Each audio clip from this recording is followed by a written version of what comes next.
All right. Well, for the Saturday Crown Vic update, we're going to do something a little different. We've got to go over to a friend's place and move an Axman Anderson 130 coal stoker boiler from the basement of his outbuilding out to the newly walled in back porch. So that'll be fun. Got some stuff in the trunk of the massive trunk of the Crown Vic to help us out with, and I know, yeah, it's not the same as having a truck, but that trunk holds a lot of stuff. So we got tools and dollies and hand truck back in there, and it just swallows it with no problems. For those of you that don't know, this is what an Axman Anderson 130 looks like. This one's kind of in a few pieces right now because we're getting it ready for winter. It's the beginning of September now, so we got to get the coal bin ready because we should be getting a delivery sometime in the next week or so. And we got to get this thing all cleaned out, cleaned up. We're going to do some modifications to it and get it ready to fire up before winter. All right, let's go.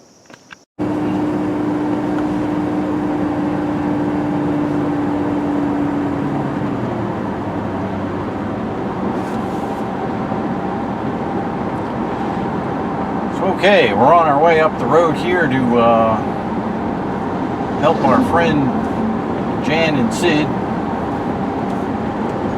move their Axman Anderson 130 from the basement of their outbuilding up to the newly enclosed porch where their Mahoning 500 wood boiler used to sit. Over the summer, they built a chimney on the porch and put up 3 walls, so now it's a walled-in room. And Jan's building about a 9-ton coal bin with a sloped bottom. So once he gets that done, he should be easily good for the year. I would hope he doesn't burn more than 9 tons. That's a lot. But as far as the car goes, there's just a couple of things that are a bit odd with it. One of them is it's not getting great gas mileage for some reason. It seems to be only getting about 17. And and just regular driving, it's like it's mostly driving like this, so back and forth to work. Not a lot of stop and go. I would expect, being that the range, the EPA range, I think is 19 per gallon city and 24 highway, so I would be expecting to get closer to the 24 figure, but right now we're only getting about 17, so not sure what condition the coils and the spark plugs are in. Maybe we'll change them out at some point in the near future and see if that helps.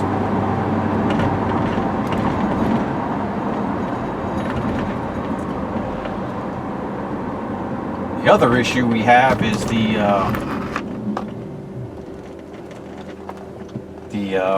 dreaded slow gas fill.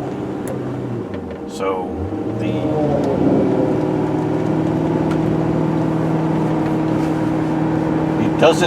you can't put the pump on full. It's not real slow. It's not as bad as some of the ones that I've heard other people describe on the internet, where literally you can barely fill the tank. This one, basically, if you ease it on, you can put it in the second autofill notch and it'll be okay.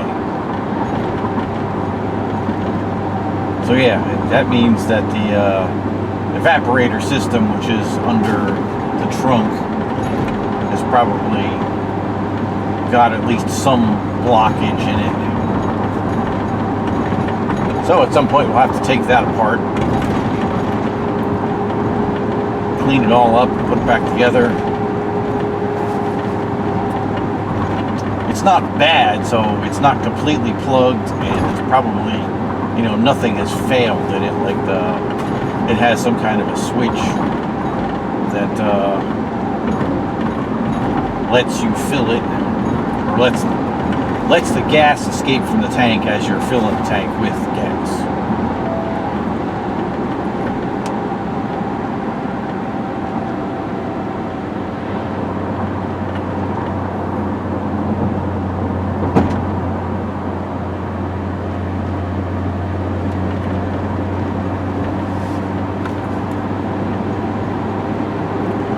It's Saturday morning, so there's a lot of traffic.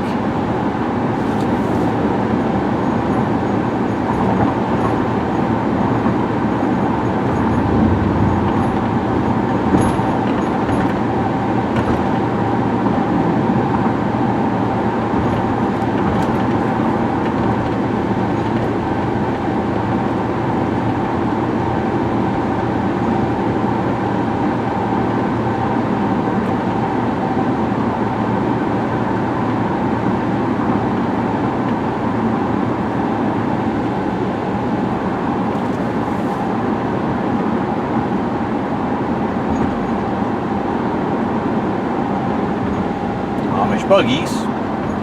No lack of them on a Saturday.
Yeah, on the gas mileage thing, so basically you're only getting about 250 miles or so between fill-ups, which is not very good, in my book anyway. So we just came from the gas station, filled it up. It was, trip meter was at 243 point some miles, and we put 14.3 gallons in it.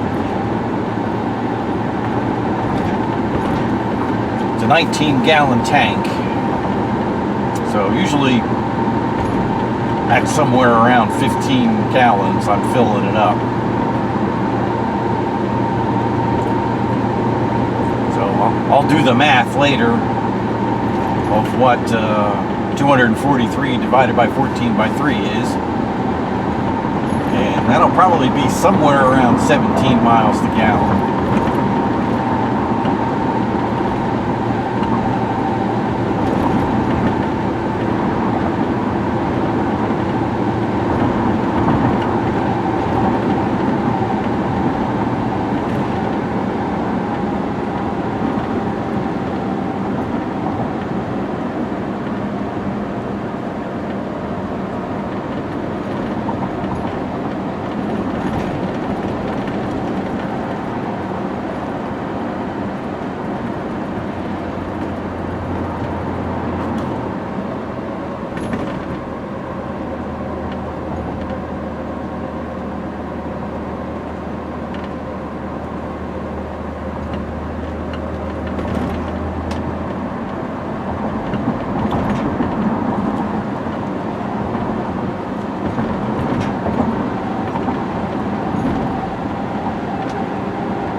One thing that might get us a little more miles per gallon, I didn't realize this. I was watching a Crown Vic video last night, and they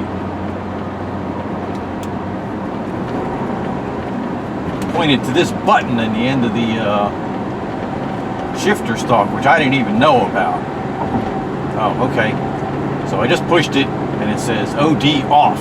So no, that won't help us out at all. But it's nice to know it's there. So I guess if you're in sport mode, you know, you can shut off the overdrive to keep the engine revs higher, which this little motor kind of needs. It doesn't have a whole lot of bottom end.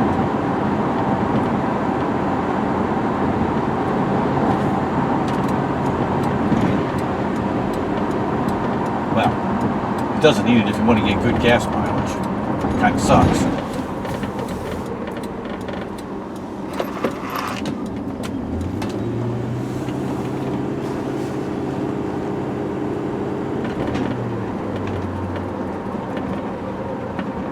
So we've been riding with the windows closed here out on the highway, so because I'm not sure how this is going to work wind noise wise, so what we'll do is we'll put the windows down now and hope for the best. This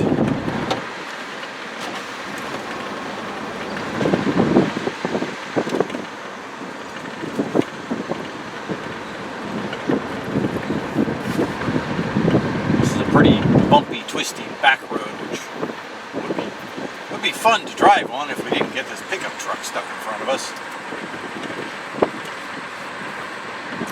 But, oh well, it is Saturday. Even out in the country, you get traffic.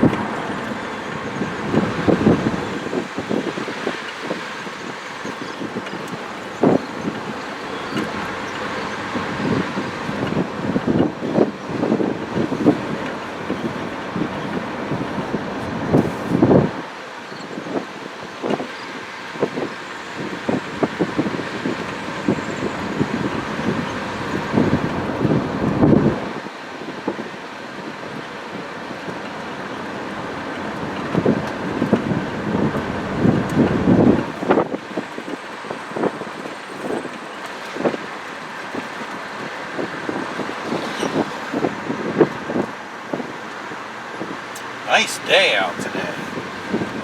Right now it's like 70 degrees. It's the beginning of September. Hurricane Ida blew through a few days ago and thankfully blew all the heat and humidity out of here, because it's been a rough summer. A whole lot of days over 90 degrees and a whole lot of humidity. I hate heat and humidity. And that's all we've had this summer, so any day that it was looking like it was going to be a nice day, it, you know, went right up over 90 degrees and dew points in the 70s. Ugh, it was horrible. You walk outside and you're instantly covered with sweat.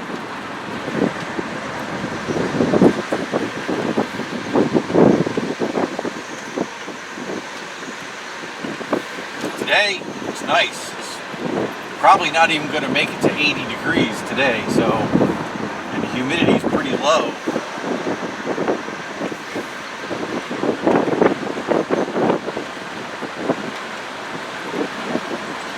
Yeah, this car is pretty fun on these back roads. I love it. It's awesome.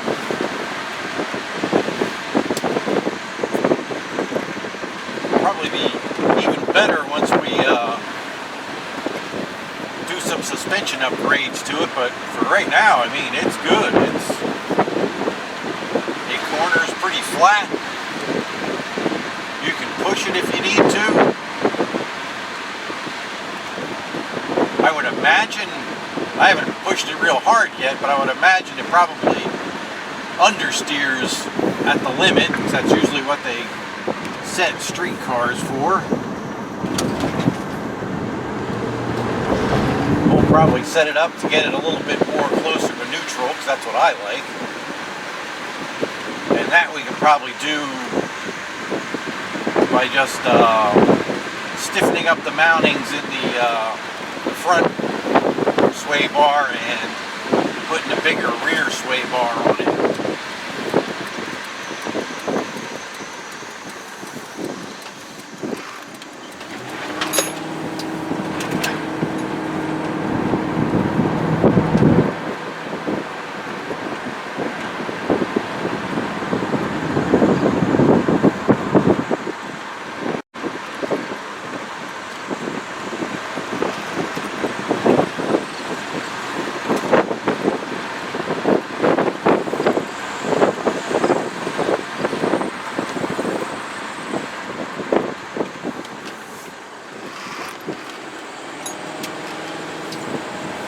You can get the tail to wiggle around a little bit under power.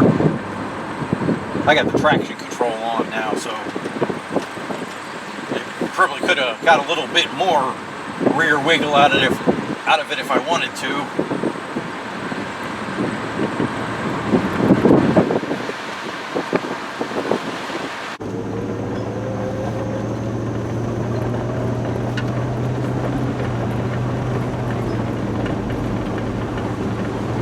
Alright, well here we are back in the Axman Anderson Heats wood boiler project. Today we're going to move, the wood boiler's long gone. The owner took that out, a few months ago. He's got the back porch where the wood boiler was all walled in. He's got a chimney up. And today we're going to move the Axman out of the basement of the outbuilding and put it out on that back porch. Get it ready to start plumbing in. Should be a fun adventure. Looks like we got 2 tractors out.